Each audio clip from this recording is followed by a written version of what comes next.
Study of atmosphere, study of atmosphere known as meteorology. ठीक है, तो ये मीटियोलॉजिकल स्टेशन है। मीटियोलॉजी मौसम को क्या बोलते हैं? वेदर अंग्रेजी में। जलवायु को बोलते हैं क्लाइमेट। वेदर और क्लाइमेट, जलवायु और मौसम में क्या अंतर है? दोनों एक हैं कि कुछ अलग अलग है? क्या क्या डिफरेंट लग रहा है आपको? अलग अलग है। कौन क्लास में भी आप? हाई स्कूल तो प्राइमरी होता है। हाई स्कूल क्या होता है? प्राइमरी। अभी आप प्राइमरी स्टेज से थोड़ा अब आप जूनियर लेवल पे आए। आप ये देखो जितने सर्विस निकलती है, पोस्ट निकलती हैं, हाई स्कूल लेवल की पोस्टें कौन सी होती हैं? सबसे लोअर ग्रेड पीओन। अभी आप उस लेवल पे हो, अगर आपको नौकरी करनी है तो आपको पीओन वाली नौकरी मिलेगी। प्राइमरी स्टेज सबसे छोटा वही होती है पोस्ट। अभी आप उस लेवल पे बहुत जब मत कुछ लोग लगेगी तो सीधा आप लेबर बनोगे फील्ड। इससे कुछ नहीं, इससे ज्यादा कुछ नहीं बनोगे आप। इससे ज्यादा कुछ बन सकते हो? ठीक है। अब आप जब आप इंटर में है, फिर ग्रेजुएशन करें, एमएससी करें, तब आपका लेवल बढ़ता जाएगा। तो वैसे आपका ज्ञान भी बढ़ता जाएगा। अभी आपका ज्ञान बहुत छोटा है तो काम वैसे मिलेगा छोटा वाला। ले भाई फाइल वाला वो ज्यादा कुछ नहीं बनता। पानी पिला दे, पानी दे, युद्ध ज्ञान उतना है। अब थोड़ा ऊपर बढ़ेंगे, इंटर करेंगे, थोड़ा आपको तो साइंटिस्ट वाला काम समझ गए। तो आपका ज्ञान बढ़ता जाएगा तो आपका माइंड सेटअप बढ़ेगा, आपको काम उस हिसाब से मिलेगा। उसी पढ़ाई ने तुम्हें आगे फ्यूचर बनाना, तुम्हारा तुम्हें आगे बढ़ाना। हाँ, तो मैं क्या था, थोड़ा मैं आपको मौसम जलवायु में थोड़ा अंतर बता। एटमोस्फेरिक कंडीशन है, condition of atmosphere at particular place and particular time. सुबह का मौसम अलग होता है, दिन में अलग होता है, शाम को अलग होता है ना। ठीक है, condition of atmosphere, condition of atmosphere at particular place at particular time. अभी हम रानी चोरी में यहाँ पे, ठीक है, साइड पे हम 2000 मीटर के आसपास। अब इस केस में जाएंगे तो वहाँ पे ऐसे होगा जैसे यहाँ पे। तो प्लेस जगह बदलती है, मौसम भी, कंडीशन ऑफ एटमोस्फियर भी बदल जाती है, और टाइम बदलता है तब भी कंडीशन ऑफ एटमोस्फियर बदल जाता है। ठीक है, condition of atmosphere at particular place and particular time. Her month में अलग होता है, हर दिन अलग होता है, सुबह अलग होती है। ठीक है, वो पर्टिकुलर प्लेस और पर्टिकुलर टाइम ध्यान रखना। वेदर मौसम। और जलवायु क्या होता है? जलवायु होता है general condition of atmosphere. General, general मतलब जैसे आपने कहा, मैंने बोला आपको आपके यहाँ जनवरी में क्या है, दिसंबर चल रहा है, मैंने कहा आपको दिसंबर में यार आपके यहाँ कैसा मौसम रहता है? अब जनरल बता रहे ना, नॉन एज जलवायु, वो क्या बोलते हैं? जलवायु। मैंने बोला आपको जुलाई अगस्त में आपके कैसा मौसम रहता है? आपने कहा जुलाई अगस्त में बहुत बारिश होती है। मैं ऐसा नहीं पूछा कि उस दिन कैसा था, मैंने पर्टिकुलर डे का नहीं पूछा, मैंने जनरल पूछा ना। तो जो जनरल कंडीशन होती है उसे क्या बोलते हैं? समझ गए? वेदर मतलब मौसम, जलवायु मतलब समझ गए। ठीक है, तो क्या होता है हमारा ये प्लांट से रिलेटेड ट्री क्रॉप, ठीक है, इससे रिलेटेड हमारा कॉलेज। तो हम ये जितना भी हमारा ये weather related, climatic related, weather पे क्या रोल है प्लांट के जीवन में, प्लांट को क्या करता हो। आपने सुना होगा कभी कभी ऐसा होता है कि हम बोलते हैं इस बार हमारी जो है फसल खराब हो गई, फसल फेल हो। किसान होते ना, देखो आप इतना जितने भी साइंस, कृषि भी एक साइंस है। ऐसा मत समझो कृषि कि हल जोत दिया, बीज डाल दिया, उग गया। अगर उस उगने में उसको प्लांट की फिजियोलॉजी समझोगे, उसने क्या क्या किया, कैसे बीज बनाया, कितना साइंस उसमें। जैसे हम हैं लिविंग, ऐसे प्लांट भी तो लिविंग है कि नहीं? तो उसके पीछे बहुत तरह की साइंस है। तो हमको साइंस पूरी स्टडी करनी है। उस पर मौसम का क्या असर हो रहा है, मौसम को सही मिलेगा तो अच्छी उत्पादन देगा, मौसम खराब मिल जाएगा तो फिर फसल खत्म। बीमारी आती है, मौसम के अनुकूल ही बीमारी आती है। जैसा मौसम मिलेगा वैसी बीमारी। मौसम अगर उसको बीमारी लायक नहीं मिला तो तुम कितनी भी कोशिश करो तो बीमारी नहीं आएगी। तो मौसम के अनुसार इंसेक्ट पेस्ट भी आता है, बीमारी कीड़े कोड़े भी उसी के हिसाब से आते हैं जैसे मौसम मिलेगा। फसल को लास्ट में कितना उत्पादन मिलेगा वो उसको जो पूरे उसका जो ग्रोइंग सीजन है, जितना बुआई से लेकर कटाई तक, उसको पूरे सीजन में कैसा मौसम मिला, पर डे कितनी बारिश मिली, कितना धूप मिला, धूप मिलेगा फोटोसिंथेसिस होगा ना, कितना धूप मिला, कितनी बारिश मिली, पानी मिला। ठीक है, उसको कैसा बीमारी आई नहीं आई, उस हिसाब से उसका उत्पादन होता है। जलवायु से क्या पता चलता हमको? जलवायु से पता चलता हमको कि वहाँ कौन सी वेजिटेशन। ठंडी जलवायु है वहाँ की वेजिटेशन अलग होगी। गर्म जलवायु है तो वहाँ की वेजिटेशन अलग होगी। जलवायु का मतलब होता है कि हमको वहाँ कौन सी वेजिटेशन ग्रो करवानी है। अगर आपने पूछा, अगर आपने बोला कि सर हमारे यहाँ तो ठंडी जलवायु है, बर्फ होता है, ये होता है, तो कोई नहीं बोलेगा आपको कि आप वहाँ आम लगाओ, तो ये आम गर्म जलवायु है। तो जैसे जलवायु मिलेगी वैसे क्रॉप सिलेक्शन होगा।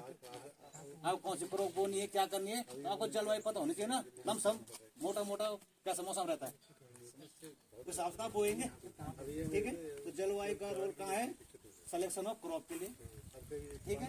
अब वेदर का रोल कहाँ है, ईल्ड। जब फाइनल ईल्ड मिलती है क्रॉप से, उसको पूरा कौन इफेक्ट करता है, वेदर करता है। तो उसको पूरा ग्रोइंग सीजन होता है उसका, सोइंग टू हार्वेस्टिंग। अगर आप इंटरेस्ट है पढ़ने का, ठीक है, तो आप बिल्कुल इंटरेस्ट ये जब आप एग्जाम देंगे उसके बाद आप फॉर्म भरना, उसी साल जब आप इंटर करेंगे उसी साल फॉर्म भरेंगे, ठीक है। पास हो जाएंगे तो यहाँ इंटरेस्ट टेस्ट होता है, ठीक है, तो इंटरेस्ट टेस्ट हो जाएगा। अगर आप इंटर पास हो गए, यहाँ आपने इंटर टेस्ट दे रखा, यहाँ पास हो गए एडमिशन मिल जाएगा। आपने इंटर टेस्ट दे दिया, यहाँ पास हो गए, वहाँ इंटर फेल हो गए, तब तो कहाँ से मिलना है। जब आप इंटर में ही लेके फॉर्म भर सकते, जिससे आपके एग्जाम होते हैं हमारे यहाँ अप्रैल मई में, मार्च अप्रैल के आसपास फॉर्म निकलते हैं, ठीक है। आपके एग्रीकल्चर का हमारे यहाँ 3 कोर्स चलते हैं, एग्रीकल्चर, हॉर्टिकल्चर और फॉरेस्ट। एग्रीकल्चर में क्या क्रॉप्स होती हैं, अनाज वाले, अनाज दाल, ठीक है, जैसे मंडवा, झमोरा, धान, दाल, चौलाई, ये चीज़ें जो जिनको अनाज बोलते हैं, वो उसमें किस वो होता है एग्रीकल्चर। एक होता है हमारा हॉर्टिकल्चर, उसमें फल फूल सब्जी, वो हॉर्टिकल्चर वो अलग होता है। या तो आप एग्रीकल्चर पढ़ो, आप हॉर्टिकल्चर पढ़ो, और एक होता है हमारा फॉरेस्ट, वन जंगल, ठीक है। ये जंगल का भी हमारे जीवन में बहुत बड़ा रोल है, हमारी खेती को प्रभावित करता है, ठीक है। यहाँ से हमको फॉरेस्ट 3 कोर्स होते हैं। एग्रीकल्चर, उसमें अनाज वाले दाल वाले पढ़ाई करते हैं, उसको कब बोते हैं, क्या बोते हैं, आपको नई वैरायटी निकालनी है, नई वैरायटी कैसे बनाते हैं, ठीक है। जैसे आप बायोलॉजी पढ़ते हैं ना, वो सेल सोच नई वैरायटी निकाल कैसे निकालें, क्या करते हैं, पूरा यहाँ से, ठीक है। कौन सीजन में कौन सी क्रॉप बोनी है, उसी सीजन में क्यों बोनी है, ऐसा क्या है इस फसल इस क्रॉप में कि हम इसको जो है इसी सीजन में बोना, पहले क्यों नहीं बो सकते, बाद में क्यों नहीं बो सकते, ऐसा क्या है भाई, ठीक है। वो पूरा आपको साइंटिफिक अनाज वाली फसल पढ़नी है, आपको सब्जी फल फ्रूट पढ़ना है, हॉर्टिकल्चर, और आपको फॉरेस्ट भी पढ़ना था, ठीक है। जैसे हम डिग्री कॉलेज में आते हैं ना, लगता है ना हमारे, आपने जो पढ़ा 14 साल क्या होता है यहाँ पूरा प्रैक्टिकल, 3 साल तो बिल्कुल पढ़ाई जैसे वहाँ होती है, और 14 साल पूरा क्या होता है प्रैक्टिकल। 14 साल पढ़ाई नहीं होती, आपको फील्ड में काम करना है, आपको बिल्कुल। भाई देखो, जब मैं खेत जोतूंगा तब तो मुझे पता चलेगा नहीं कि मुझे खेत कैसे जोतना है, पहले मुझे काम सीखना पड़ेगा, तब तो काम करवाऊंगा। और मुझे काम नहीं आएगा तो मैं क्या करूँगा, तेरे से बता, इसे क्या करूँगा, पहले मुझे खुद सीखना पड़ेगा ना। तो 14 साल में यहाँ पहले खुद सीखना पड़ता है, ठीक है। कैसा खेत जोतता है, कैसा खेत में कितनी पसीना निकलता है, कितनी खैरी आती है, जब आपको पता चलेगा तभी तो आप दूसरे को बात समझेंगे, ठीक है। तो क्या है 4 ईयर का कोर्स होता है, तो आप तैयारी करो। यहाँ एक हमारे उत्तराखंड में 2 यूनिवर्सिटी है एग्रीकल्चर, एक है हमारी यूनिवर्सिटी विश्वविद्यालय बोलते हैं, उत्तराखंड औद्यानिकी एवं वानिकी विश्वविद्यालय, क्या नाम है, उत्तराखंड औद्यानिकी एवं वानिकी। औद्यानिकी मतलब होता है उद्यान प्लस उद्योग, ठीक है। बिजनेस चलता है ना, फल फूल सब्जी कितना बड़ा बिजनेस है, मंडी लगी है, कितना कहा है, पर डे खाना खा रहा है आदमी, कितना बड़ा बिजनेस है कि नहीं। पर डे आप लोग कितने लोग सब्जी लाते हैं बाजार से, शाम को जरा टोटल लगाओ न्यू टेरी बाजार से, कितना लोग कितना रुपया खर्च करते हैं सब्जी में, हजारों रुपए करोड़ रुपए खर्च हो रहा है हमारे यहाँ से, कितना बड़ा बिजनेस है, ठीक है। खाना चाहिए ना सबको, अच्छे फल चाहिए, स्वाद भी चाहिए, सड़ा भी नहीं चाहिए।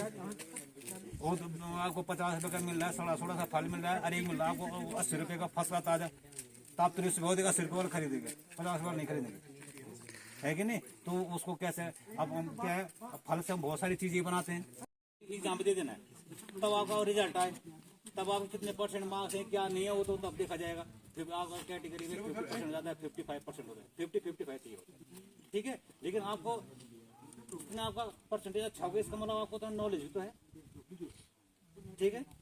कंपटीशन है क्योंकि सीटें फिक्स है, 40 सीटें केवल एक सब्जेक्ट में, और 10,000 फॉर्म आ गए, और 40 लड़कों ने एडमिशन लेना है, कितना कंपटीशन है, 9,960। उतने बाहर हो जाएंगे। तीन सब्जेक्ट है, एक में 40 है, दूसरे में भी 40 है, 40 80, एक में 25 है, कितने हो गए 105। अब 105 में से 10,000 में 105 लड़ हो निकलना, तो वही निकलेंगे जो टॉप में होंगे रैंक में, जिनके अच्छे मार्क्स होंगे। किसमें? इंटरेस्ट में। आपका इंटर का मार्क्स नहीं देखा जाएगा, यह स्पेशल टेस्ट होगा, उस टेस्ट के हिसाब से तो रैंक बनेगी। आपका वहाँ 55 है इंटरमीडिएट में, और यहाँ जो है आपका सबसे टॉप है। तो यहाँ ये नहीं देखेंगे कि आपको इंटर में जो है 80% नहीं, इंटर वाला पीछे, इसका 80 है, उसे नहीं। हम क्या देखेंगे सीधा, जो हमने अपनी यूनिवर्सिटी में टेस्ट लिया है उसमें कौन ऊपर, उसका इंटर का मार्क्स नहीं दिखा। इंटर का मार्क्स केवल होता है क्वालिफाई, कि आप बैठ सकते हैं, आप वाला एग्जाम दे सकते हैं। उसके बाद उस एग्जाम में आपने कितना नंबर लाए उस हिसाब से आपको एडमिशन दिए, ठीक है। तो यहाँ क्या है, यहाँ हमारे उत्तराखंड के बच्चों के लिए सीटें फिक्स होती है। यहाँ पहले अपने बच्चों को पढ़ेंगे ना, अदर स्टेट के लिए भी है, अदर स्टेट के लिए 5-10% सीट होती है। 80% सीटें 70% सीटें किसके लिए हैं? आप नहीं आओगे तो कोई और आएगा, लेकिन आएंगे तो पता लगेगा, ठीक है। तो यहाँ हमारे बहुत सारे बच्चे जो लोकल एरिया के मॉनिटरिंग स्टेशन, ठीक है। तो हम लोग क्या काम करते हैं, क्लाइमेट मॉनिटरिंग करते हैं, है ना। जलवायु की क्या करते हैं, निगरानी करते हैं, है ना। जलवायु में क्या क्या चीजें होती हैं, है ना। वातावरण में बहुत सी चीजें क्या हो रही है, जैसे चेंज हो रही हैं, वो किसी ना किसी की वजह से हो रही होंगी। तो वो क्या होता है, उसमें एक पॉल्यूशन भी सबसे बड़ा क्या है, कारक है ना। पॉल्यूशन में बहुत से सारे पॉल्यूशन कई तरह के होते हैं, है ना। तो इसमें क्या है, जो ये इंस्ट्रूमेंट है इसका नाम क्या है, एथलोमीटर, है ना। क्या नाम है इसका, एथलोमीटर। ये क्या करता है, ये भी एक प्रदूषक को मापता है ना। कार्बन डाइऑक्साइड सुना, वो क्या है, गैस। क्या है, एक प्रकार से वो भी गैस है। अच्छी चीज है या खराब है? ऑक्सीजन और कार्बन डाइऑक्साइड में कौन सही है ज्यादा? कार्बन डाइऑक्साइड भी सही है, लेकिन कुछ हद तक, है ना। बहुत ज्यादा वैल्यू होगी तो वो क्या होगा, पॉल्यूशन एक प्रकार से, है ना। तो ये इंस्ट्रूमेंट क्या करता है, ब्लैक कार्बन को मेजर करता है। ब्लैक कार्बन का को मापना इस इंस्ट्रूमेंट का काम है, ठीक है। लेकिन वो आता कहां से है, वो आता कहां से? कई बार क्या होता है, जैसे जंगलों में आग लग जाती है, तो जंगलों में आग लगने से क्या होता है, अगर जो जीवाश्म होता है ना, जो पेड़ पौधों के जो अंश होते हैं, अगर वो पेड़ पौधों के अंश अगर पूरा जल गया तो वो किस में कन्वर्ट होगा, गैस में। और कौन सी गैस होगी वो, कार्बन डाइऑक्साइड हो सकती है या नाइट्रोजन डाइऑक्साइड हो सकती है ना।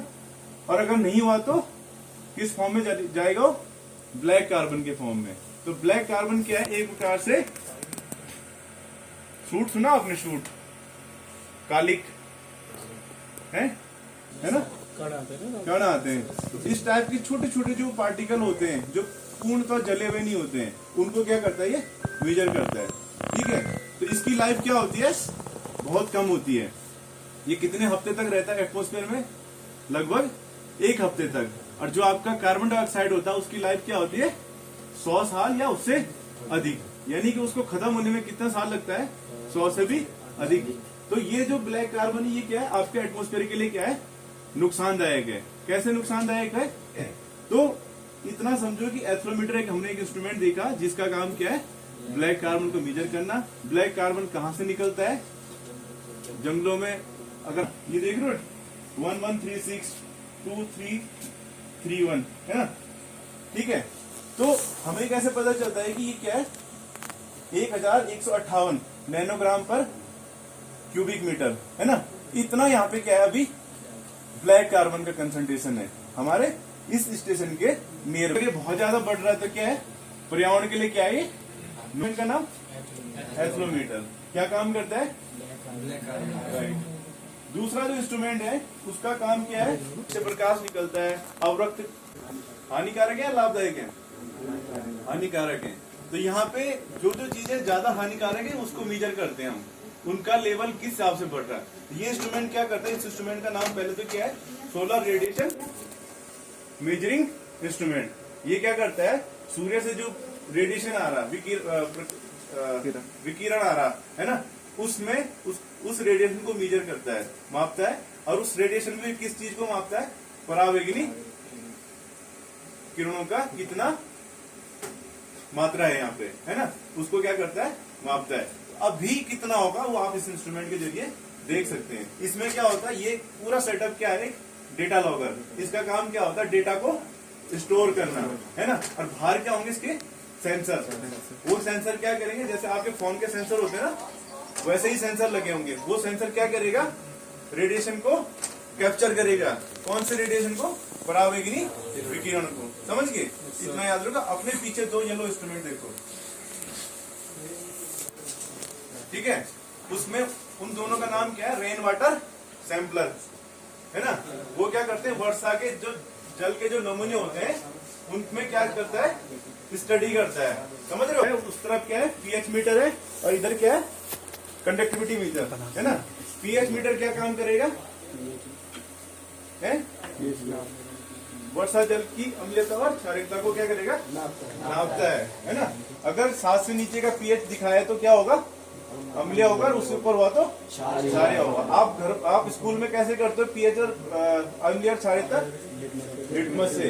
वही लिटमस वाला काम कौन कर रहा है यहाँ पे, इंस्ट्रूमेंट कर रहा है, ठीक है, ठीक है। दूसरा क्या है, कंडक्टिविटी वाला, चालकता। वो क्या करता है, वर्षा जल में देखता है कि उसकी चालकता कितनी है। चालकता का मतलब क्या होता है, उसमें कितने आयन हैं, आयनों का क्या है, उसमें संकेंद्रण कितना है ना। जितना ज्यादा संकेंद्रण होगा उतना ही ज्यादा क्या होगा, उस पानी के सैंपल की क्या होगी, चालकता ज्यादा होगी। अगर बहुत ज्यादा एसिडिक अगर पानी का सैंपल होगा, वर्षा जल हो गया, तो वो फायदेमंद होगा या नुकसानदायक होगा, नुकसानदायक होगा। अगर बहुत ज्यादा एसिडिक हुआ तो वर्षा जल, अगर एसिडिक हुआ तो अम्लीय ज्यादा वर्षा हुई तो खेतों के लिए क्या होता है, नुकसानदायक। तो वो भी क्या है, आपके एटमॉस्फेयर को क्या कर रहा है, प्रभावित कर रहा है ना। तो ये इंस्ट्रूमेंट जो है उसका नाम क्या है, रेन वाटर सैंपलर। काम क्या है, अम्लीयता और क्षारीयता को मेजर करना और चालकता को साथ में वर्षा जल, ठीक है।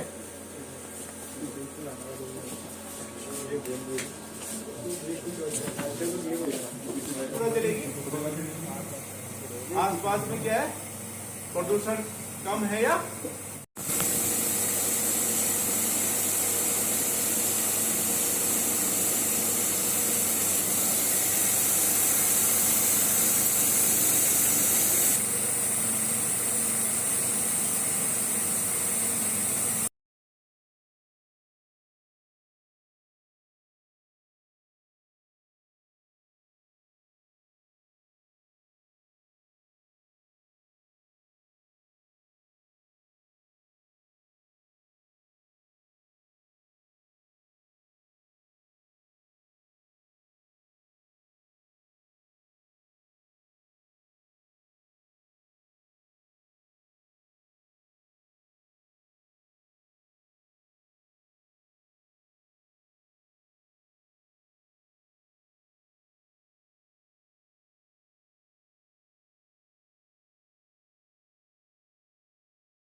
मैं जस्ट इंटरेक्ट इसलिए करता हूँ थोड़े से बच्चों से कि जो है ना डेली नीड के लिए होती है फ्रूट और वेजिटेबल, इसके लिए प्राइवेट कंपनी। आपको मैं बताऊं इसकी क्यों जरूरत है। सुनिए, आप लोग में से अधिकतर आप इसी डिस्ट्रिक्ट टिहरी के ही हैं, बाहर का भी है कोई बच्चा? कहाँ के बेटा? उत्तरकाशी से। कोई प्लेन के साइड का भी है? एक है। अब ये बताओ, प्लेन वालों ने ट्रैक्टर देखे, उसके लिए अपने एग्रीकल्चर इंजीनियर के, मैं अपने विश्वविद्यालय की बात नहीं कर रहा, एग्रीकल्चर इज टोटल, ठीक है। आपने हाइब्रिड बीज सुने होंगे। अब सुनिए, आपको मैं एक उदाहरण देता हूं कि जब हमारा देश स्वतंत्र हुआ, कब हुआ? उस समय हमारे देश की कितनी थी जनसंख्या लगभग, बताओ कोई? उस समय ज्यादा थी कि आज ज्यादा है? उस समय हम 30-35 करोड़ के करीब थे। आज कितने हैं? आज 140 से 135 करोड़ से ऊपर हो गया, मोटा मोटा, है कि नहीं है? यानी जनसंख्या में क्या हुआ? भारी वृद्धि हुई है, जनसंख्या में वृद्धि हुई है भारी। अब हमारे को जिंदा रहने के लिए क्या चाहिए? सबसे पहले हमें हवा चाहिए, प्रकृति ने दी है फ्री में, अब तो उसमें भी, उसके अलावा वाटर चाहिए, और तीसरे नंबर पे मेन क्या चाहिए? खाना। खाना कहां से आएगा? खेती से। तो आपके सामने एक चैलेंज आया, अगर आप पिछले 75-70 साल का ही अगर ट्रेंड देखेंगे, क्या चैलेंज आया? क्या है कि दिन प्रतिदिन पॉपुलेशन बहुत ज्यादा बढ़ती जा रही है। क्या हो रही है? और जो हमारा कृषि योग्य भूमि है वो बढ़ रही है, घट रही है? अगर आप घट रही है बोले, इस सेंस में कह रहे हैं आप घट रही है, क्योंकि आपने देखे कई खेत खलियान थे, वहां कहीं रोड निकल गई, कहीं डैम बन गए, कहीं कुछ हो गया। लेकिन अगर दूसरे सेंस में बोले कि हमने खेती वाला एरिया बढ़ाया भी है, तो आज की डेट में हमारे पास खेती वाला एरिया जितना पहले था लगभग मोटा मोटा उतना ही है, लेकिन जनसंख्या तो बहुत बढ़ गई। अब इसके लिए जो ये बीच में जब से एग्रीकल्चर से संबंधित रिसर्च हुए, एग्रीकल्चर से संबंधित अनुसंधान हुए, इन्होंने बड़ा रोल प्ले किया। यहाँ नाली कहते हैं ना, एक नाली में अगर हमारा 20 किलो गेहूं होता था, तो हमने कहा इसको 50 किलो 60 किलो करो, बोलने से नहीं, उसके लिए क्या क्या टेक्नोलॉजी। तो ये सारी चीजें, जैसे इन्होंने कहा फ्रूट की जरूरत है, आज के डेट में आप देखो इतने बड़े बड़े आपको मिलते हैं, कोई भी फ्रूट ले लो आप अमरूद की बात करो, आप सेब की बात करो, हमारे पास बहुत सारा ड्वार्फ वैरायटी, कई सारी वैरायटीज के टेम्परेट फ्रूट्स हैं। आज की डेट में हम सेब ऐसी जगह भी ग्रो कर रहे हैं जो थोड़ा सा गर्म लो चिलिंग एरिया है, ठीक है, और कुछ ऐसी वैरायटीज जो रेन फेड एरियाज में बिल्कुल पानी नहीं हो रहा, वहां भी कर रहे हैं। पिछले कुछ समय से जो श्रीयन जिसको हम मिलेट्स कहते हैं, तो मंडवा, झंगोरा, चीना, कौड़ी, इसने भी मोमेंटम ले, इसके ये बहुत ही न्यूट्री सीरियल्स है, बड़े पोषक तत्व हैं इनमें, इनको बढ़ावा दे रहे। तो कुल मिला के कहने का मतलब ये है कि हमने जो उत्पादकता है, प्रोडक्टिविटी, वो बढ़ाई है। और वो बढ़ाने के लिए ये जो जितने भी जो स्कोप की बात कर रहे हैं इस फील्ड में, ये सारे साइंटिस्टों ने किसानों के साथ मिलकर काम किया। आप समझ रहे हैं? अब इसको मैकेनाइज कैसे किया, क्या हाई यील्डिंग वैरायटीज निकाली। अगर कीड़े लग रहे, बीमारी लग रहे, प्लांट पैथोलॉजी हमारा सब्जेक्ट होता है, पैथोलॉजी में उनका निवारण किया। तो हमारे, आपने ग्रीन रेवोल्यूशन की बात सुनी होगी, जो हमारा जो 1968 से 88 के बीच में हुआ, हरित क्रांति की बात सुनी आपने? हरित क्रांति में ये क्वांटिटेटिव रेवोल्यूशन हुआ। क्या हुआ? एक क्वांटिटेटिव, हमने बहुत क्वांटिटी बढ़ाई। आज की डेट में हमारे पास, हम सरप्लस है, हमारी जनसंख्या 4-5 बढ़ने के बावजूद भी हमारे पास अन्न की कमी नहीं है, नॉर्मल अन्न की, ठीक है। साथ ही हम वेजिटेबल्स, जो वाइटामिन एंड प्रोटीन के लिए दालें वाले वगैरह, ये भी सब उगा रहे हैं, और फ्रूट्स भी हमारे पास। अब थोड़ा सा जो कंसर्न हुआ कि भैया ये जो चीजें हुई, हमने दवाई डाली, बहुत ज्यादा फर्टिलाइजर डाली, इससे हमारी सेहत पे भी प्रभाव पड़ा कि नहीं पड़ा? उत्पादक और हमारे माइक्रो क्लाइमेट पे प्रभाव पड़ा, हमारी मिट्टी पे प्रभाव पड़ा। अब साइंस उस डायरेक्शन में सोच रही है, और उसी में आज की डेट में हम जैविक खेती की या नेचुरल फार्मिंग की बात कर रहे हैं।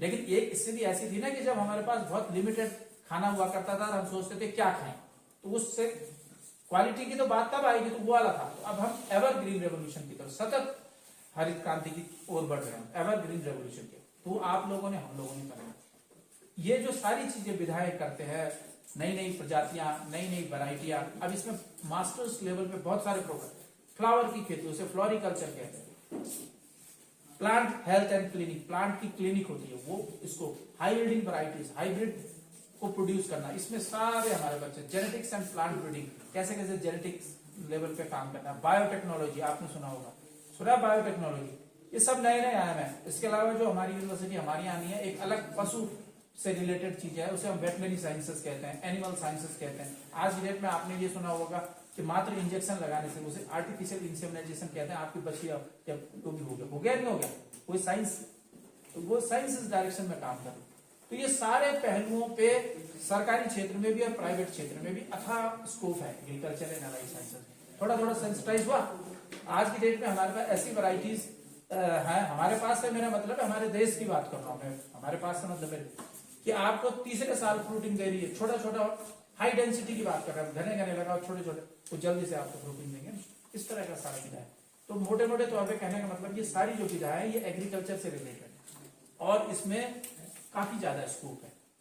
यदि जो भी इच्छुक छात्र हो, हमारा गुर्जन बंद से आप लोगों से भी अनुरोध है, अगर यहाँ के फॉर्म इंटरेस्टेड है एग्रीकल्चर साइंसेज में काम करने के लिए, आज की डेट में कुछ नया आयाम चला, इको टूरिज्म का नाम आजकल एक नया आपको चला कि इको टूरिज्म को कैसे रिलेट करें, इको हॉर्टिकल्चर, इको फ्लोरिकल्चर, तो आप यहाँ का फॉर्म भर सकते हैं। उसकी प्रवेश परीक्षा होती है, उसमें सब कुछ लिखा हुआ है जो आपने पढ़ा है, आपका बायोलॉजी, आपका फिजिक्स, केमिस्ट्री और एक मेंटलिटी, इसका टेस्ट होता है जैसे मेरिट के हिसाब से नंबर है। जो कुछ एग्रीकल्चर, कई जगह स्कूलों में एग्रीकल्चर इंटरमीडिएट में भी है, तो उनको एग्रीकल्चर का पेपर दे सकते हैं, फिजिक्स का, केमिस्ट्री का, फिजिक्स का छोड़ के जो ऑप्शन बने हुए हैं, ग्रुप बने हुए हैं, उसमें क्या क्या भरना है, तो ये एक आपके लिए ऑप्शन भी अगर यहाँ भरसार जहाँ जहाँ भी हमारे संस्थान है, तो आप अगर इसमें इच्छुक होंगे तो जरूर मेरा आप लोगों से रहेगा। वेबसाइट मैंने आप दिखा दी, मई के करीब में ये फॉर्म आता है। Is it okay? उसके अलावा यहाँ मास्टर, एमएससी भी होती है, पीएचडी भी होती है, जो सारे स्पेशलाइज सब्जेक्ट बताए मैंने। तो ये थोड़ा नटशेल में था, ये पोस्ट हार्वेस्ट में निकले होंगे ना, है? हाँ, तो वही है ना हमारा, वहां भी, यहाँ हमारा पोस्ट हार्वेस्ट। अभी क्या हुआ,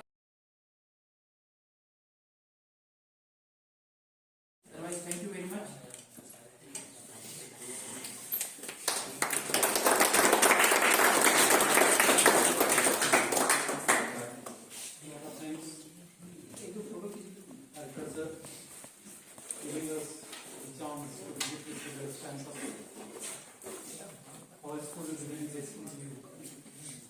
We're not